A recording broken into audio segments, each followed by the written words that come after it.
yang kita alokasikan karena kita sudah berhasil mengidentifikasi risiko, gitu ya. Nah ini ya, risiko. Tadi risikonya yang negatif, kalau yang positif ada enhance, ya, ada exploit, ada transfer dan accept, gitu ya. Kalau exploit kita ingin memastikan risikonya itu benar-benar kejadian. Kalau enhance itu lawannya dari mitigate. Kalau mitigate kita decrease, kalau enhance kita increase. Supaya peluangnya benar-benar kejadian gitu ya. Nah, kalau transfer itu pasangannya sama yang tadi yang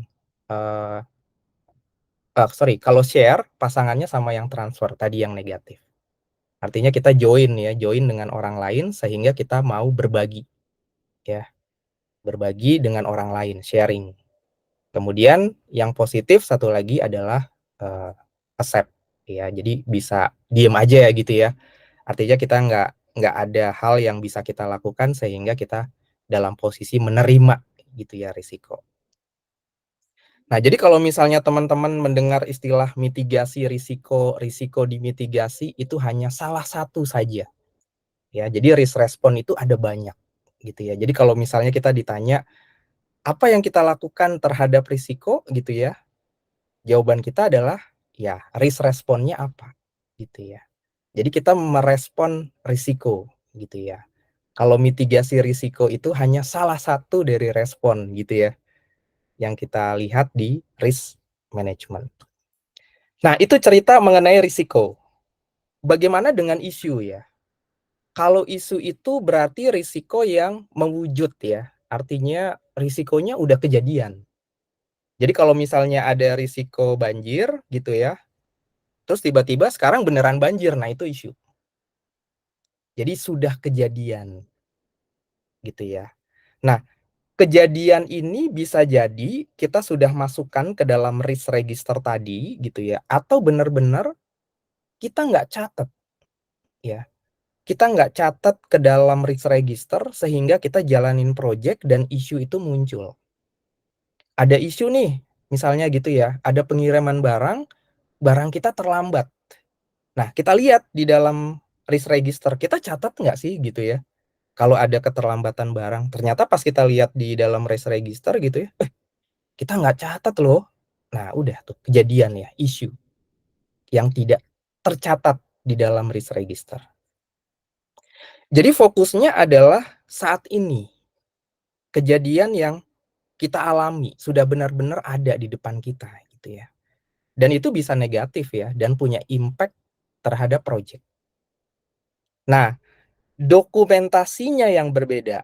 Kalau kita menyiapkan sesuatu di masa yang akan datang, ya, apakah itu akan kejadian atau tidak, itu namanya risk register. Tapi kalau isunya sudah kejadian, isunya itu harus kita catat ke dalam isu log. Jadi bedanya itu ya. Jadi kalau log itu buat isu, kalau register itu buat risk. Nah, responnya yang kita sebut sebagai workaround. Ya. Kalau risk, responnya tadi ya ada 8 ya, ada banyak responnya. Ada avoid, mitigate, transfer, accept buat yang negatif.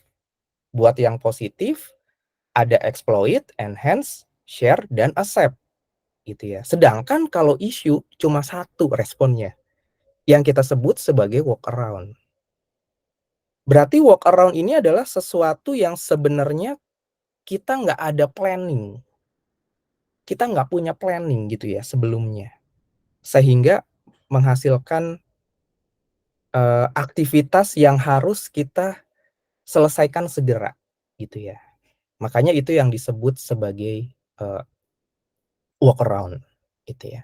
Jadi kalau misalnya teman-teman gitu ya lagi jalanin project, lagi ngapain gitu ya, ada isu nih gitu ya. Terus isunya diapain ya? Kita lagi workaround, lagi cari solusinya, lagi bikin planningnya gitu ya. Jadi aktivitas yang benar-benar kita lakukan saat itu juga gimana caranya handling isu ya. Itu yang membedakan antara risk response dan workaround gitu ya. Nah, sekarang kita lanjut ya ke sumber isu ya. Ini ya. Jadi ada beberapa sumber isu yang ada di project gitu ya. Jadi list ini hasil dari beberapa riset gitu ya, dan juga hasil best practice gitu ya yang terkumpul di project management. Yang pertama adalah low business acumen ya. Jadi kalau misalnya kita ngomongin value gitu ya, kita nggak tahu. Kita nggak tahu project-nya kita ini apakah punya value atau tidak. Atau misalnya kita nggak punya awareness terhadap strategic project-nya kita, terhadap value-nya kita, gitu ya. Karena kita tadi tidak punya awareness mengenai strategi, project objektif, atau value project-nya kita gitu ya, itu jadi sumber issue. Kenapa gitu ya? Ketika di tengah jalan kita nggak bisa menjaga project objektif project-nya kita gitu ya, kita nggak bisa ngejaga goal-nya nanti mau jadi seperti apa. Ketika ada masalah di tengah-tengah gitu ya, nah tadi kita kehilangan arah gitu ya. Ini mau terus dilanjut atau enggak ya gitu ya. Itu yang jadi pertanyaan gitu ya seringnya. Kemudian berikutnya adalah scope creep. Kalau misalnya baru dengar istilah ini gitu ya. Scope creep itu adalah scope gitu ya atau requirement yang tidak terdokumentasi di dalam project. Jadi kalau misalnya di project management gitu ya, kita punya WBS ya, work breakdown structure gitu ya. Itu detail ada di situ, itu yang masuk sebagai scope baseline. Tapi kalau misalnya kita punya WBS, tapi kita melakukan aktivitas yang ada di luar dari WBS gitu ya, itu berarti kita melakukan scope creep ya. Artinya kita menambahkan requirement tanpa proses analisis atau tanpa melalui planning. Sehingga requirement tambahan tadi tidak masuk sebagai WBS. Nah, dengan adanya tambahan requirement yang tidak terdokumentasi, gitu ya, artinya apa? Stakeholder bisa jadi nggak tahu kalau ada kerjaan tambahan, gitu ya. Ini yang sering ya, biasa ya kita lakukan gitu ya. Tolong dong tambahin ini gitu ya. Atau misalnya, ini ada requirement tapi requirement-nya kurang gitu ya. Biasanya kita suka cari jalan pintas. Ya udah dia tambahin aja, kecil kok gitu kan ya. Ketika kita kerjain gitu ya, kita nggak tahu nih, eh tiba-tiba kok nggak cukup ya sehari. Nah, udah mulai tuh nambah resource gitu ya. Ada tambahan biaya. Wah, udah ngerembet kemana-mana. Akhirnya jadi isu. Atau juga temannya scoop creep yang kita sebut sebagai god plating. Ya, kalau misalnya sering dengar istilah god plating gitu ya di project management. Jadi kita nambahin requirement buat nyenengin stakeholder, buat nyenengin customer gitu ya. Harapannya supaya besok kalau misalnya ada project, saya yang jadi project manajernya. Ketika besok ada project, perusahaan saya lagi yang dipakai gitu ya, god plating. Padahal god plating itu impact-nya bisa ke quality, ke budget, ya, ke resource. Wah, bisa merembet kemana-mana. Ya, nggak ada impact assessment-nya, nggak ada analisisnya gitu ya. Kemudian schedule delay. Ini ya. Ketika kita jalanin project-nya delay, kita nggak tahu harus ngerespon apa. Sehingga muncul isu gitu ya. Ini yang sering terjadi. Kemudian ada budget constraint. Saya yakin ini udah jadi masalah ya, masalah umum. Gitu ya. Kita dikasih uang, budgetnya ya udah cuma segitu gitu ya, nggak ada tambahan budget gitu ya. Pokoknya selesaiin gimana caranya dengan budget yang ada, kita bisa menyelesaikan project tersebut dengan on time gitu, kayak kadang suka gitu ya. On time, on schedule gitu ya. Tapi budgetnya ya udah segitu-gitu aja. Nah, ini constraint ya. Constraint itu dalam project management artinya limitation, batasan. Jadi kita jalanin project ada constraint-nya, ada batasannya gitu ya. Itu yang membatasi ruang gerak kita yang disebut sebagai constraint gitu ya. Kemudian resource ya. Kalau resource ya ini ya. Misalnya kita udah dikasih resource sama resource control gitu ya, atau functional manager. Kemudian ada tambahan lagi, tambahan scope gitu ya. Akhirnya kita perlu tambah resource, tapi resource-nya cuma ada ya segitu-gitu aja, nggak ada tambahan. Itu jadi issue gitu ya. Kemudian communication breakdown, artinya ada gaps ya. Gaps antara project manager dan stakeholder, project manager dan project team gitu ya. Ada komunikasi yang nggak lancar. Ini yang paling sering terjadinya isu. Isunya disimpan sendiri gitu ya, nggak di-share ke teman-teman, karena nganggap isunya gampang gitu ya. Bisa diatasi dengan workaround dengan cepat, misalnya kayak gitu. Terus tiba-tiba ternyata isunya makin membesar. Gunung es gitu ya, baru kebakaran semuanya gitu. Itu yang sering terjadi kan ya. Karena orang menganggap tadi remeh ya. Komunikasinya tidak berjalan dengan baik.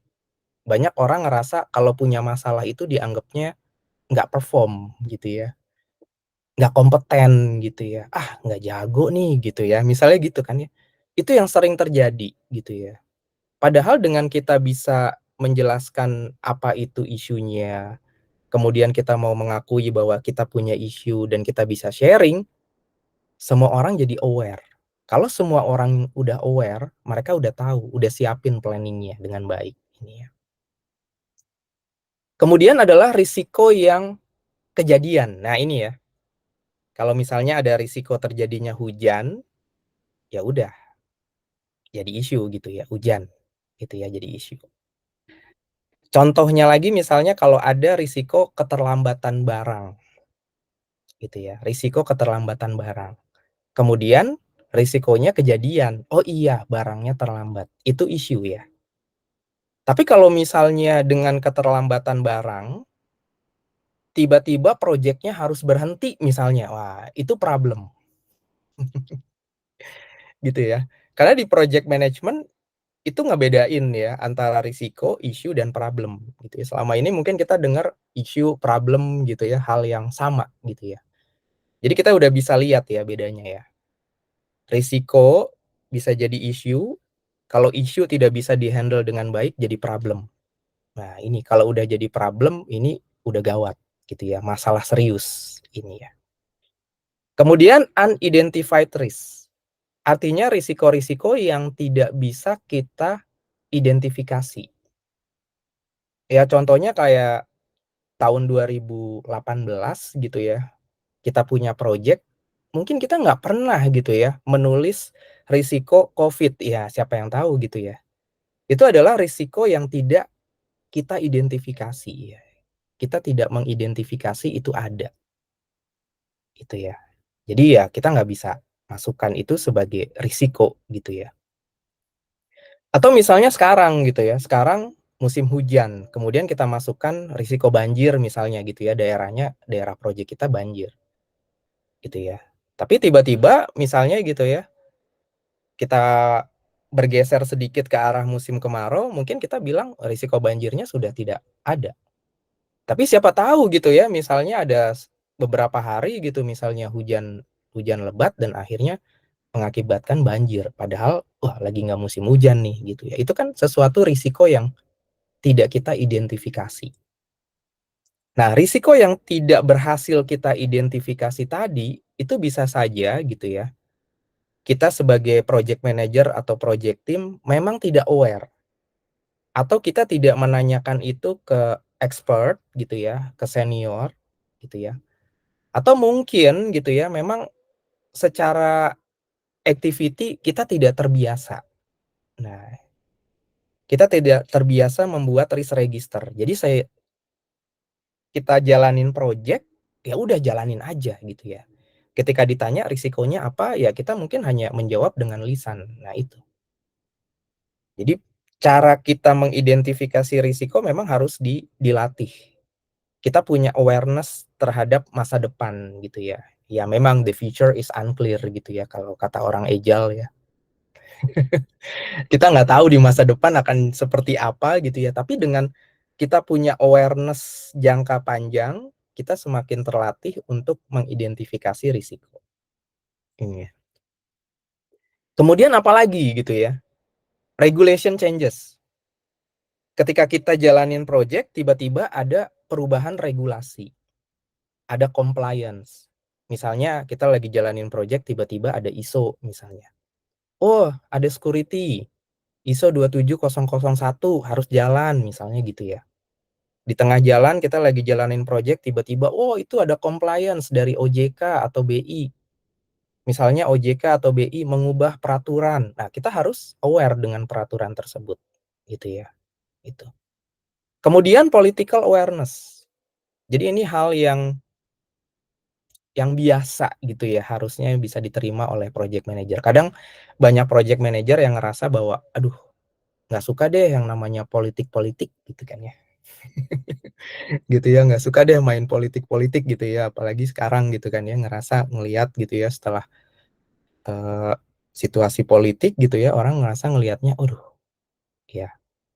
Nah, sebenarnya political awareness ini membantu kita untuk melihat isu. Karena political awareness di sini lebih ke manage expectation gitu ya.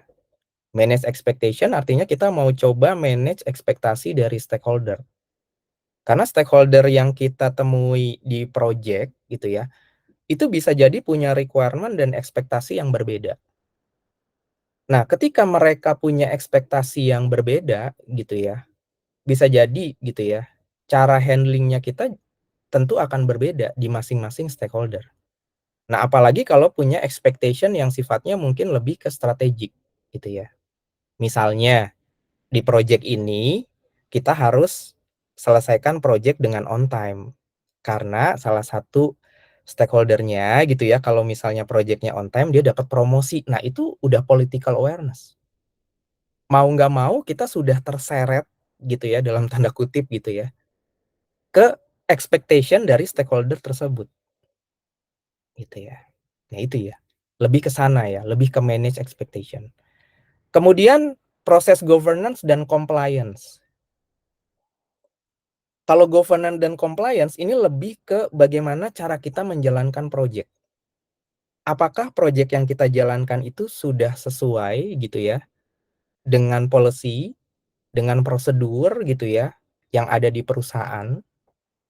Artinya projectnya kita tuh mengikuti standar gitu ya atau framework gitu ya, atau ada punya project life cycle, atau sebenarnya kita jalanin project tapi kita nggak punya standar sama sekali. Satu perusahaan ada beberapa project manager, yang satu pakai gaya apa gitu ya, yang satu lagi pakai gaya apa gitu ya, dan masing-masing punya gaya sendiri nih, punya proses berbeda-beda cara menjalankan projectnya, dan akhirnya adalah ketika projectnya selesai gitu ya, perusahaan sulit untuk mengukur secara quality. Jadi kalau ditanya projectnya bagus nggak? Bagus. Tapi subjektif menurut si project manager gitu ya. Tapi kalau misalnya menurut perusahaan, ukuran bagus atau tidaknya dari mana? Ya itu tadi gitu ya. Kalau kita punya governance dan compliance, berarti kita jalanin project harus ada aturannya. Ketika project manager punya aturan yang sama, cara jalanin projectnya juga sama, sehingga perusahaan dalam mengukur gitu ya, measurement untuk project performance dan quality itu juga sama gitu ya. Jadi penilaiannya sama. Kenapa? Karena jalanin projectnya juga sama gitu ya. Dan harapannya adalah ketika project manager punya tadi ya, mengikuti governance dan compliance, harapannya adalah isunya tadi gitu ya, itu bisa tereliminasi atau bisa minim. Jadi ini ya, teman-teman gitu ya, jadi beberapa sumber isu yang sering kita temui di project management. Ini ya. Ada pertanyaan sampai sini? Tidak ada? Oke, kita lanjut ya. Kita lanjut. Nah, sekarang kita ngomongin impact assessment gitu ya. Nah, mungkin dari Mas Mel nih mau bercerita nih. Mas Mel. Menarik ini. Ya. Dari pengalamannya Mas Mel handle project gitu ya, baik yang kecil, besar gitu ya, yang simple dan kompleks. Gimana sih Mas Mel melihat gitu ya, impact apa saja yang diterima gitu ya, yang didapatkan oleh project manager ketika mereka tidak bisa meng-handle isu dengan baik, gitu ya. Nah, boleh sharing nih Mas Mel, silahkan, monggo. Ya, ya. Yang pasti sih kalau isu itu sudah istilahnya meledak gitu ya, udah blow up itu, kemudian terus kita kebanyakan strategi yang lakukan tuh langsung jump in gitu, reaktif kayak pemadam kebakaran gitu kan, datang langsung pokoknya padamin api dulu gitu. Nah, nanti yang di bagian strategi kita angkat juga yang bagian proaktif ya. Mhm, Nah, dua strategi ini harusnya kita jalankan paralel gitu. Jadi terutama justru ketika isu itu meledak gitu. Nah, orang kadang lupa dia cuman jalanin yang reaktifnya aja, proaktifnya lupa gitu. iya. Proaktifnya cuman dia jalanin waktu isunya belum meledak gitu. Nah, Mmm, dan ngomong soal isu udah meledak itu impact-nya pasti kena kemana-mana gitu. Nah, yang yang pertama ya, mungkin dari item-item yang kita list ini, yang terkena gitu ya, itu pertama business value. Nah, ini, bisa dikatakan, tempo hari saya kasih satu satu kayak seminar gitu ya, untuk mahasiswa tentang manajemen project. Nah, salah satu skill ngomonginnya tentang, skill apa sih yang harus dimiliki PM gitu. Nah, salah satu saya sebut strategic management gitu. Nggak usah dalam-dalam tapi at least, tahu gitu, tahu pernah pernah belajar gitu ya, pernah kursus, pernah ikut training gitu tentang strategic management. Jadi tahu apa itu business value gitu, dan pentingnya business value itu. Karena nanti, jalannya suatu project itu harus bisa ditarik ke atas, ke strategi suatu perusahaan. Realisasinya kemana? Ke proyek, gitu. Nah, proyek dijalankan bila ada business value yang diinginkan untuk dicapai, gitu. Untuk istilahnya didapatkan. Nah, ketika satu isu, meledak, kejadian, nah ini pertanyaan yang pertama mesti, ini impact ke business value-nya gimana, gitu. Business value, yang diharapkan apakah masih bisa terdeliver, nah atau terganggu delivery-nya atau sama sekali nggak bisa di-deliver. Nah, itu yang harus, seorang PM ya terutama, harus aware akan hal itu. Nah, sebelum ke item-item yang berikutnya, gitu. Nah, untuk aware, PM harus punya knowledge tadi, strategic management.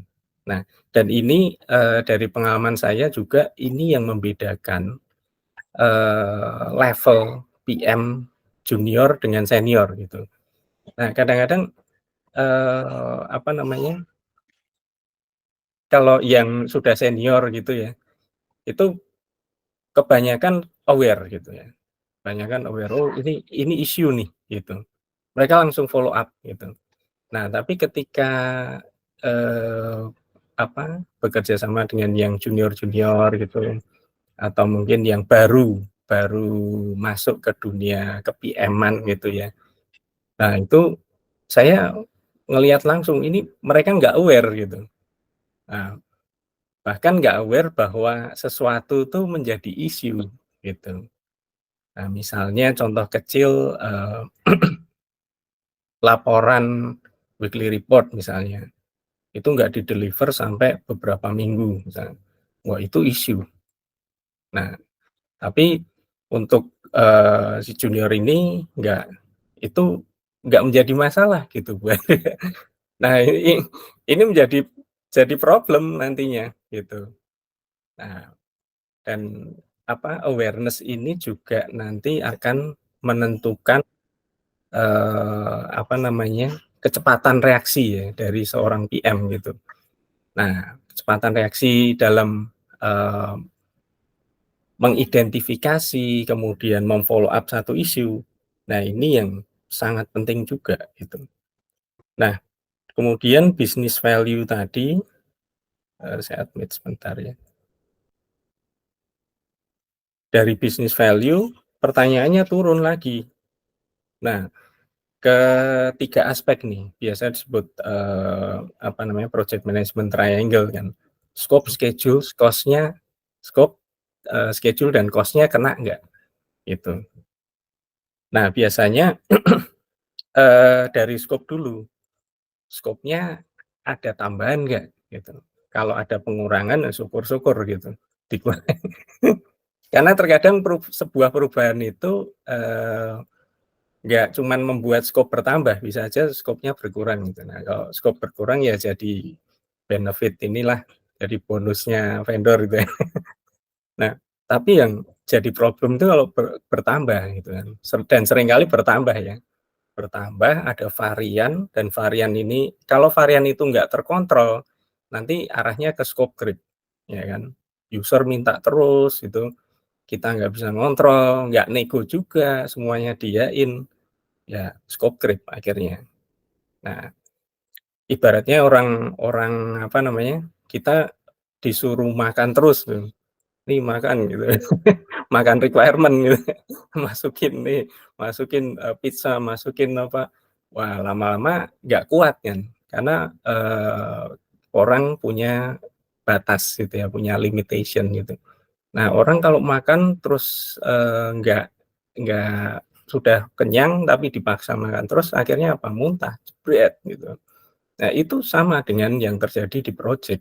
Requirement dimasukin terus, pasti impact-nya kemana-mana, burnout dan sebagainya. Nah, tim project breakdown, jebret. Nah, scope kena, scope-nya membesar ya kan, bertambah. Nah, berarti apa? Ada aktivitas pekerjaan tambahan gitu.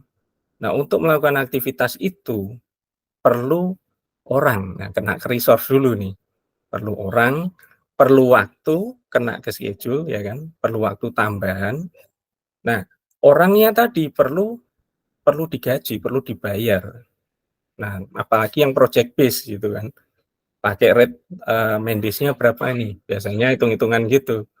Nah, ada item pekerjaan, ada orang yang harus mengerjakan, ada biaya terkait dengan pembayaran pekerjaan orang tersebut, gitu. Jadi scope-nya kena, schedule kena, resource kena, cost-nya kena semua, gitu. Nah, di sini ditulis rebaseline. Rebaseline ini berarti hitung ulang, ya. Semuanya, scope-nya harus karena ada penambahan scope kan, schedule-nya harus dirombak ulang, diatur ulang, resource-nya diatur ulang juga, biayanya juga ikut diatur ulang. Nah, berikutnya kualitasnya. Ini yang harus kita pertanyakan, impact ke quality gimana? Gitu. Nah, kalau saya sih biasanya quality ini nomor satu, jangan sampai mengorbankan kualitas gitu. Nah, tapi kalaupun misal harus sampai dikorbankan, kadang-kadang kan kenyataan project seperti itu ya. Wah, ini harus dipotong ya, demi apa? Demi ngejar on time. Karena on time ini adalah KPI-nya si PM PM klien misalnya. Nah, kayak gitu itu udah masuk ke politik tadi yang dijelaskan Mas Adi. Ada kepentingan-kepentingan tertentu nih. PM klien punya kepentingan, atasannya juga punya kepentingan gitu. Nanti kepala divisinya punya kepentingan, direkturnya juga punya kepentingan. Jadi project itu kadang-kadang juga bukan cuman sekedar event untuk membangun produk, mendeliver value, tapi juga untuk apa ya, kadang-kadang tuh untuk bermain politik juga gitu. Nanti kalau proyeknya sukses, siapa yang dapat kredit gitu kan, citranya jadi terblow up, prestasinya jadi ya kayak gitu-gitulah. Nah, tadi sudah dibilang Mama tadi, politik harus kita juga aware sebagai PM gitu. Nah, tadi terkait kualitas ya. Kualitas ini kita harus, jaga juga. Jadi ketika satu isu, kejadian, nah ini kita harus jaga supaya kualitas kalau bisa jangan sampai berkurang gitu. Nah kemudian, terkait risiko, nah kadang ini juga terlupa gitu ketika kita, apa namanya, memadamkan isu gitu ya, eee, kita lakukan strategi reaktif, oh lakukan ini, lakukan itu, lupa assess risikonya dari apa, dari aktivitas yang kita lakukan tadi, work around, oh ini lakukan work around ini. Nah assess juga aktivitas work around ini memunculkan risiko apa saja. Nah itu perlu kita lakukan gitu. Karena risk management itu adalah, ibarat kalau proyek itu kita ibaratkan mobil ya, kita PM-nya nyetir mobil, manajemen risiko itu seperti lampunya gitu, lampu yang bisa membantu kita melihat apa sih yang ada di depan sana gitu. Nah ibaratnya kita nyetir malam-malam nih, kalau kita menjalankan risk management di dalam, pengelolaan proyek, mobil kita tuh ada lampunya. Nah, pas nyetir di apa namanya, di di jalan tol gitu, kelihatan di depan, oh ada bis, oh ada mobil lain nih gitu. Mobilnya mendadak ngerem, nah kita juga tahu itu kalau ada lampunya. Tapi banyak juga yang menjalankan proyek tuh nggak pakai lampu gitu. Nyetir mobil nggak pakai lampu, lampunya mati. Nggak menjalankan risk management. Nah ini biasanya, eee, reaktif banget.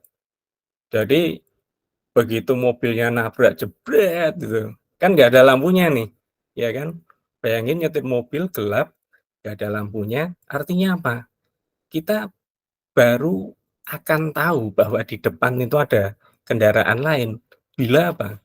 Bila kita menabrak, udah nabrak jebret, udah jadi isu gitu, ya kan, jebret, oh baru kerasa ini, oh iya ternyata ada kendaraan lain nih. Nah, udah jadi isu, udah kebakaran nih, nah gitu. Nah makanya jalankan selalu risk management.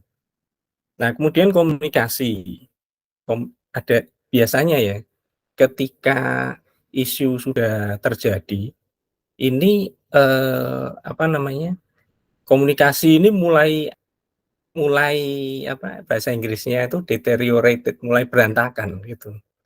Nah, karena apa? Terjadi eskalasi emosi, tegang, ya semua tegang ya kan, eee, dari klien terutama merasa. Jadi isinya tuh nggak enakan nih, waduh, panas ya kan, tereskalasi ini. Nah ini juga harus di-manage nantinya di strategi proaktif, gitu. Karena kalau nggak di-manage, nah saya, eee, sering lihat juga ada isu gitu, komunikasinya dibiarin gitu, malah jaga jarak, wah salah, udah nggak bisa. Nanti malah kondisinya akan lebih parah, gitu. Nah, ini juga harus apa, dimasukkan dalam assessment ya, impact ke komunikasinya gimana, gitu. Supaya kita bisa menentukan aksi-aksi, terkait komunikasi ini nanti gimana. Kemudian procurement. Nah, procurement ini, biasanya kalau udah apa, tadi kan eskalasi meningkat gitu, terjadi ketegangan, nah biasanya ada ancaman-ancaman ke area procurement ini, gitu. Nah, nanti ini, ada kalau parah tuh biasanya di-blacklist gitu kan. Nanti bisa kita blacklist nih gini gini, nggak bisa masuk, proyek pengadaan lagi di sini misalnya. Nah, atau, kalau kalau masih ini, atau denda. Nah, denda itu juga juga biasa juga di dalam proyek gitu. Nah, atau, kalau misalnya nah biasanya kalau apa, eee belum belum atau udah kejadian ya, itu ke arah procurement-nya ya negosiasi waktu dulu, ke schedule tadi. Schedule ini harus di apa, re-baseline, tadi re-baseline schedule ini biasanya ditariknya ke procurement juga, gitu. Nah, rebaseline, schedule baru, schedule-nya diusulkan ke tim procurement. Nanti tim procurement klien menyetujui gitu. Nah, baru proyeknya kayak riset lagi itu, mulai lagi. Nah, biasanya setelah rebaseline, setelah disetujui sama procurement itu biasanya ketegangan menurun. Ketegangan menurun sebentar gitu kan. Nah, tapi kalau kita nggak perform lagi, kita nembus lagi deadline lagi, nah biasanya udah naik lagi. Dan itu bisa jadi nggak terkendali. Ketika apa? Ketika kita berkali-kali nembus deadline nih. Wah, itu nanti komunikasinya jadi berantakan banget. Dan kalau itu nggak dikontrol ya, berantakan, nggak dikontrol, nah impact-nya ke procurement ini yang paling parah. Nah, tadi denda, kemudian blacklist, dan sebagainya. Nah, stakeholder. Nah, tadi bicara tentang apa, political awareness ya, masing-masing stakeholder punya kepentingan. Nah, ketika satu isu terjadi, PM harus mengakses ini kena ke mana? Siapa yang paling kena nih dari stakeholder untuk isu tersebut, gitu. Oke, berikutnya, terkait strategi ya. Nah, ini, strategi. Jadi yang kita angkat di sini terkait, strategi menghandle isu, ini ada dua varian, yang proaktif dan apa namanya, reaktif gitu. Nah, proaktif ini biasanya, eee, ketika isu itu, belum terjadi gitu, atau masih awal-awal gitu. Nah, tadi, dari pengalaman saya, ketika isu itu sudah meledak pun, proaktif ini harus dijalankan, gitu. Karena apa, sering sering diabaikan. Kita sering langsung jump in ke yang reaktif gitu, tangani gini gini gini, kontrol. Nah, tapi lupa, karena di sini ada beberapa item yang sangat penting kalau menurut saya. Yang pertama risk management, ini sudah pasti gitu. Nah, risk management tadi, bagaimana kita mencegah sesuatu yang negatif itu supaya nggak terjadi gitu ya, intinya ke sana gitu. Nah, kemudian change management. Nah, change management ini sebaiknya disiapkan gitu, disiapkan, dari sejak awal, dari sejak, kick off. Nah, dari sejak kick off tuh sudah biasanya saya kalau kick off ya, itu di materi slide kick off sudah saya pampang gitu, saya paparkan juga flow dari, bila ada perubahan gitu. Nah, flow change request lah. Nah, oh ke sini dulu, kemudian di-approve, baru jalan gitu. Nah, itu kalau metodenya waterfall. Nah, ini kalau agile mungkin agak beda. Tapi itu harus diinformasikan dulu di depan dan direncanakan. Anda, sebagai PM harus merancang dulu ini, nanti kalau ada klien minta perubahan, mau gimana dulu nih. Nah, itu harus di depan di-planning dulu. Jangan reaktif. Kita nggak merencanakan apa-apa, tiba-tiba klien minta, yang nggak ada di scope of work, nggak ada di lingkup pekerjaan. Nah, begitu minta terus baru kita kaget, "Waduh, iya, terus harus gimana nih, gini." Nah, kalau biasanya kalau itu nggak jelas, atau bahkan sama sekali nggak ada rule-nya tadi, itu akan terjadi dispute, konflik pasti, gitu. Karena klien nggak terinfo, ini harus gimana kalau ada perubahan. Nah, sedangkan kita sendiri mungkin juga nggak aware nih kalau ada perubahan biasanya gimana, nggak tahu juga gitu. Nah itu, wah pasti, apa, dispute gitu. Nah makanya ini harus disiapkan dulu. Kemudian communication management. Nah dari awal proyek, jadi nggak cuman ketika waktu apa ya, proyeknya baru apa, di PDKT lah istilahnya, istilah sales tuh, PDKT, kemudian baru di prospek-prospek gitu ya. Nah, biasanya kan di depan waktu fase-fase itu komunikasi akrab banget gitu kan. Lobby-lobby kenceng ya. Nah, begitu proyek eksekusi, bye-bye. PIC-PIC yang yang terkait nggak muncul lagi gitu. Nah, ini keliru. Harusnya komunikasi itu dijaga dari proyek masih prospek sampai ke akhir gitu. Jadi saya sering menekankan ke anak-anak tim saya, jadikan proyek itu jangan hanya sebagai event pekerjaan yang jam 7, jam 9 masuk, jam 5 pulang, terus setelah itu bye-bye gitu. Enggak, jadikan itu ajang networking juga, networking untuk karir kita. Jadi apa? Lah, untuk menjalin networking apa? Komunikasi yang intens, yang akrab gitu. Jadi dari beberapa proyek tadi saya dapat kenalan-kenalan yang cukup akrab juga gitu. Nah, bahkan saya masuk apa jadi dosen. Saya sekarang juga ngajar di BINUS jadi dosen. Dan itu pun direkomendasikan oleh kenalan yang saya kenal dari proyek gitu. Jadi sampai sedekat itu komunikasi yang dibina. Binalah komunikasi, perluas jaringan. Nah, niscaya itu akan mendukung kesuksesan kita semua. Gitu. Nah, ini perlu communication management. Gitu. Nah, kemudian, nah terutama nanti ya ketika isu itu udah meledak, kan pasti tensinya naik nih, ketegangan terjadi. Nah, justru di situ communication management itu penting gitu.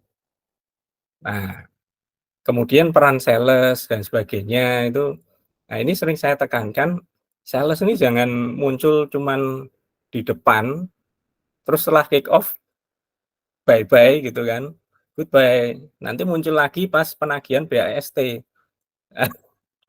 Salah gitu. Muncullah di tengah juga gitu. Nah, apalagi ketika jadi proyek itu sebenarnya aktivitas yang rame-rame gitu. Yuk rame-rame kita deliver value ke customer kita. Yuk rame-rame kita wujudkan gitu.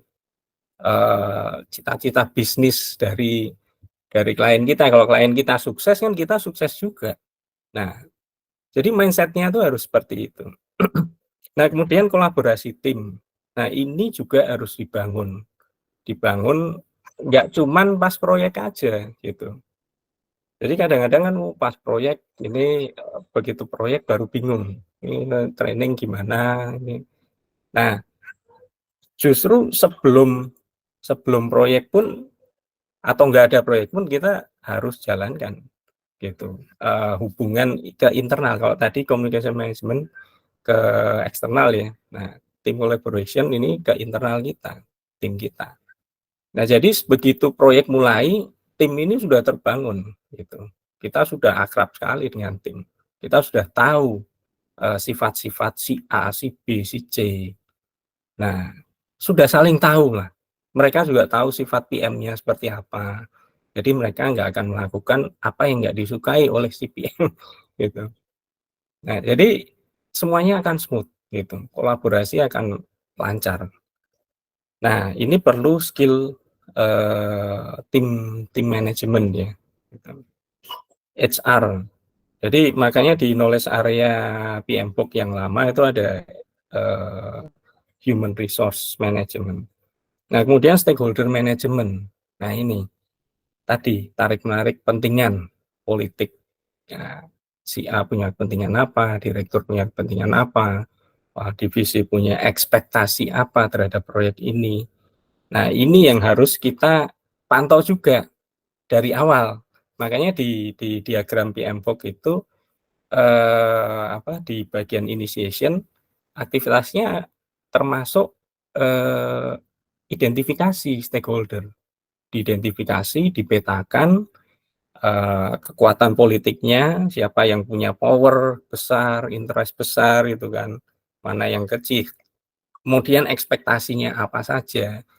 Nah, itu dimainkan juga gitu. Dimainkan dalam arti bukan secara manipulatif, dimanipulasi, enggak.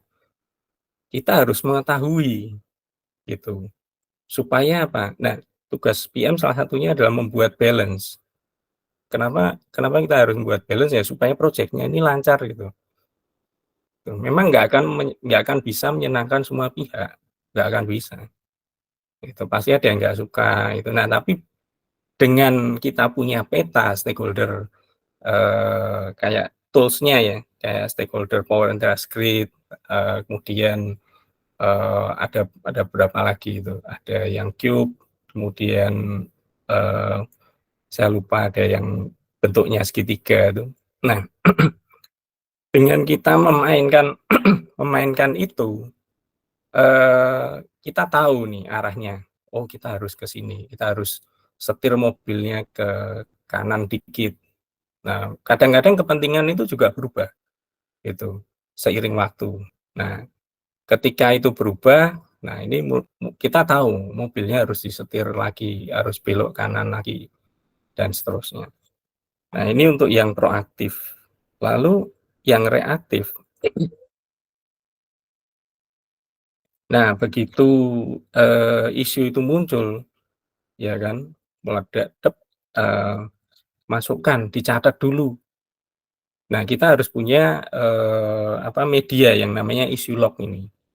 Kita masukkan dan catat untuk apa? Supaya bisa di-track gitu. Nah, kebanyakan beberapa PM yang saya juga pernah ya mewawancarai PM gitu ya.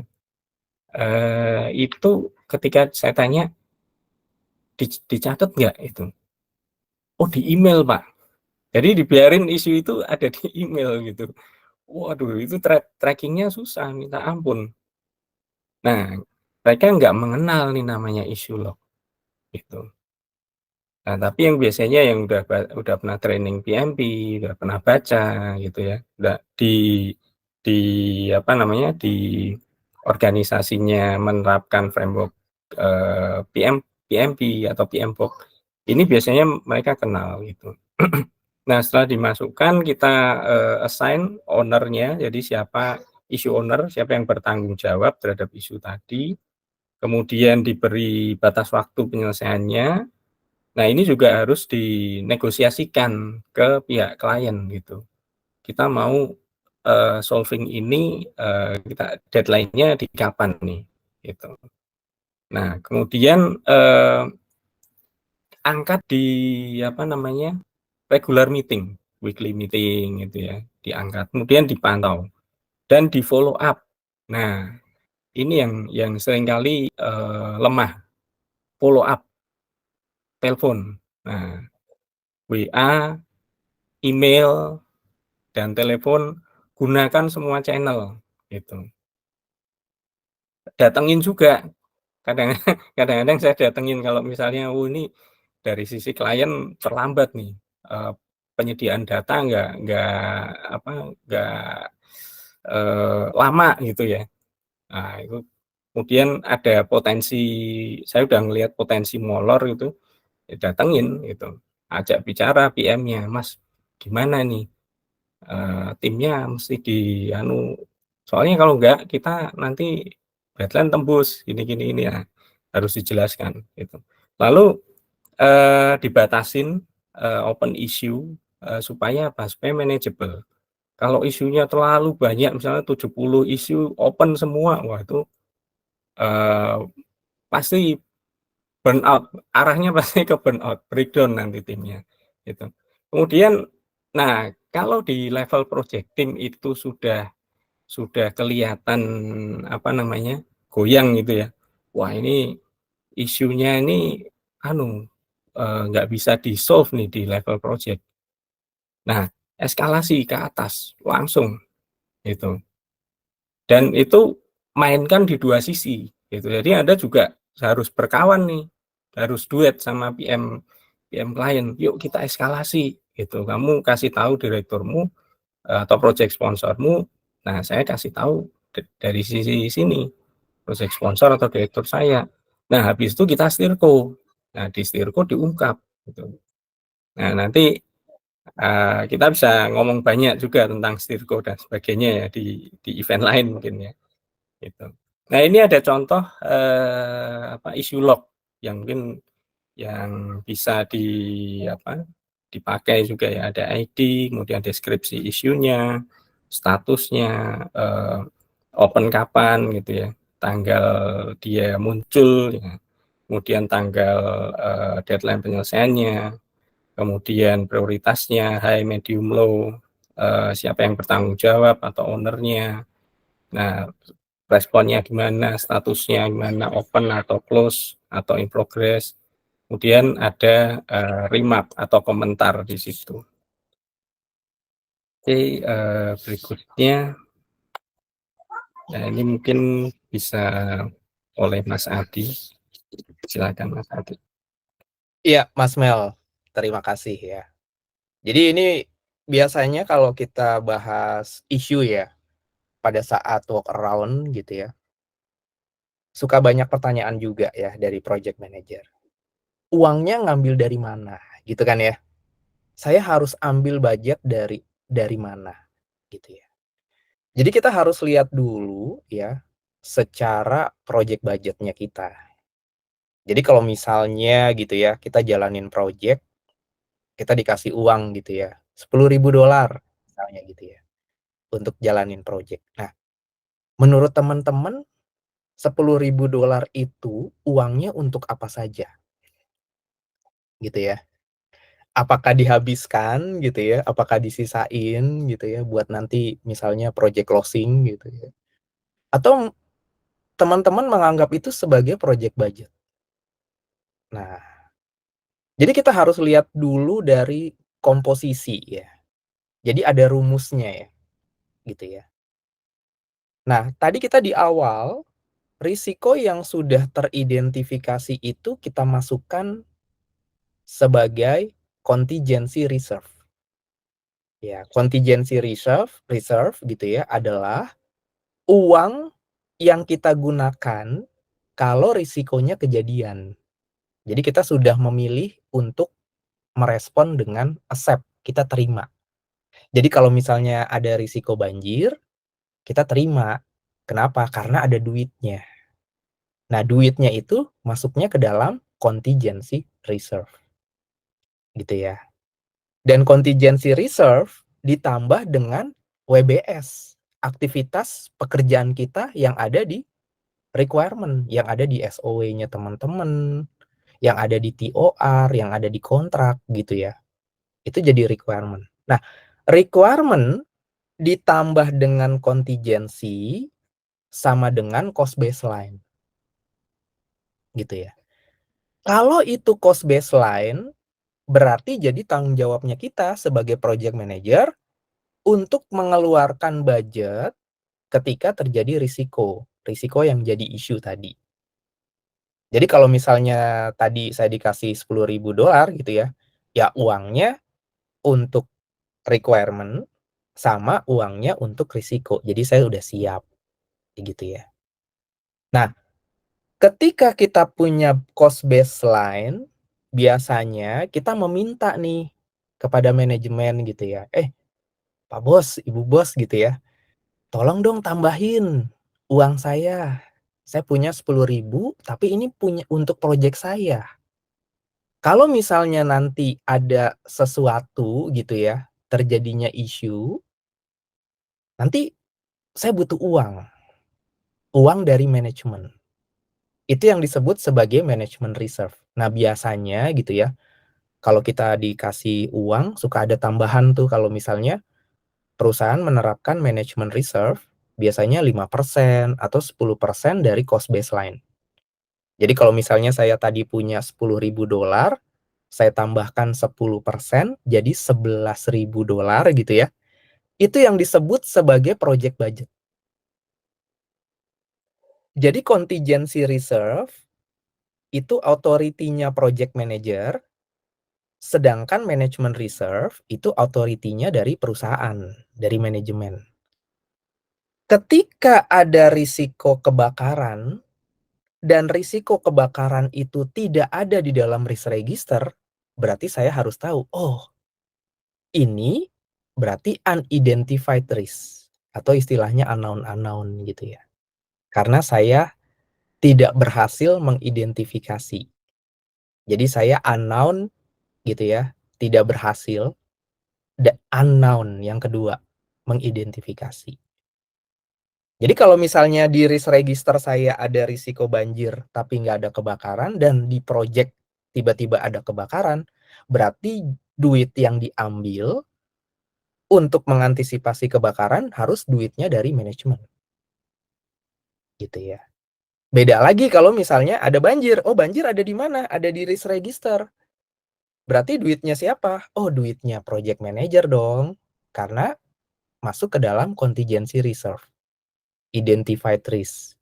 Ya, nama lainnya known unknown.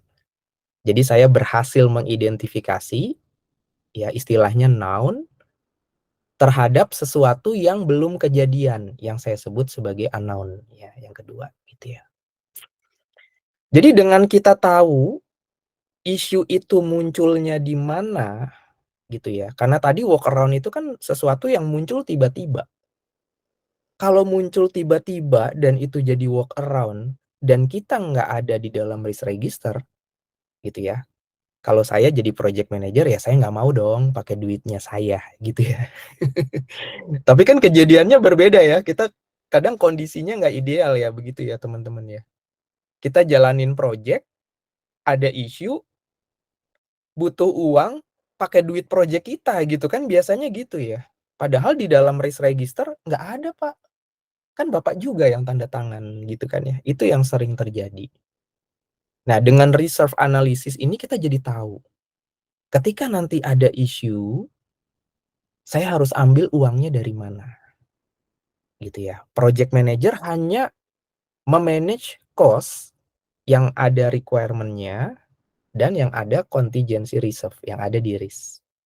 Sedangkan manajemen dia mengeluarkan uang untuk isu-isu yang muncul karena isu tersebut muncul tiba-tiba tapi kita tidak berhasil mengidentifikasi risikonya di depan. Itu ya. Bedanya contingency reserve dengan management reserve. Gitu ya. Nah, ini pertanyaan yang menarik juga gitu ya. Kalau tadi kita ya saya dan Mas Mel gitu ya, kita diskusi kebanyakan ngomonginnya prediktif ya. Pakainya waterfall gitu ya. Sekarang gimana kalau adaptif yang ada di agile gitu ya. Nah, karena di agile itu biasanya lebih luas gitu ya, lebih adaptif, menganggap bahwa isu itu sebagai impediments. Ya, isu itu dianggap sebagai blocker, obstacle gitu ya, atau impediments ya, namanya sama aja. Tergantung ya dari teman-teman nyebutnya apa gitu ya, di perusahaan beda-beda. Ada yang bilang impediments, ada yang bilang blocker, ada yang bilang obstacle gitu ya. Ya ini. Nah, apa yang harus dilakukan gitu ya strateginya? Yang pertama kita harus kembalikan lagi ke product owner, karena product owner yang melakukan prioritization terhadap product backlog. Ketika ada feature atau function yang memiliki isu gitu ya, si product owner sudah tahu feature, function, requirement atau user story mana yang harus dijalankan terlebih dahulu gitu ya. Bisa jadi si product owner punya product backlog tapi backlognya punya dependensi terhadap isu yang ada. Sehingga gitu ya, kalau misalnya feature atau functionnya tetap dijalanin di iterasi berikutnya gitu ya, atau di sprint berikutnya gitu ya, ya ada dependensi nih gitu ya, jadi malah mungkin melebar isunya semakin besar. Jadi kita harus kembalikan lagi ke product owner-nya. Daily stand up gitu ya, atau daily meeting. Kalau di Scrum kita sebutnya daily Scrum gitu ya. Ini adalah proses inspection. Dengan kita bertanya biasanya ya, kemarin ngerjain apa, hari ini mau ngapain. Kalau ada isu, impediment, blocker, obstacle, tolong ya di-share. Nah itu. Dengan proses inspection, kita jadi tahu isunya apa. Sehingga kita udah punya awareness. Nanti kalau daily stand up-nya udah selesai, baru kita bikin meeting terpisah untuk bahas isunya. Nah, isu yang tadi kita bisa masukkan ke dalam impediments log gitu ya untuk tracking. Jadi developer ya atau Scrum Master atau Agile Project Manager dan Product Owner bisa lihat, oh iya kita punya isu. Apa aja isunya, dependensinya kemana aja kelihatan. Kemudian pada saat review meeting ya kita udah mulai untuk adapt ya. Jadi inspect and adapt itu ya. Agile itu kan suatu proses inspect and adapt yang dilakukan berulang-ulang. Pada saat kita review, kita tanya stakeholder, stakeholder memberikan feedback gitu ya. Nah, harapannya dengan feedback dari stakeholder, kita bisa meminimalisasi isu. Gitu ya. Harapannya itu ya. Jadi kita nggak mau nih proyeknya kita atau misalnya feature-nya kita, function-nya kita ada isunya gitu ya. Jadi kita dengan meminimalisasi di Agile, prosesnya itu benar-benar langsung ke dalam proses ya, feature development proses. Nah, nanti ketika isu yang sudah kita tackle atau isu yang mungkin masih belum bisa selesai, kita bahas nanti pada saat retrospektif. Ya, momen untuk bisa kita lakukan improvement. Jadi kita bisa bahas apa saja di retro gitu ya. Oh, kemarin ada isu. Isunya gimana, cara handlingnya gimana. Jadi tim gitu ya, project team bisa melakukan improvement gitu ya, menjadi media pembelajaran dari adanya isu. Gitu ya. Selama kita punya file safe environment, semua orang punya kemauan untuk mengakui gitu ya. Kita punya environment yang bisa menerima kegagalan gitu ya. Karena kegagalan adalah proses, tapi yang terpenting adalah mengambil hasil pembelajaran tersebut untuk improvement. Nah, itu bisa kita lakukan di retro. Nah, bagaimana peran project manager? Peran project manager harus menjadi servant leader gitu ya, pemimpin yang melayani. Jadi dengan menanyakan kebutuhan tim apa saja. Dia adalah orang yang melakukan remove impediments, nge-remove isunya. Jadi kalau misalnya kita ada isu gitu ya, kita bisa setup meeting, butuh orang technical misalnya, butuh functional manager, kemudian kita temuin.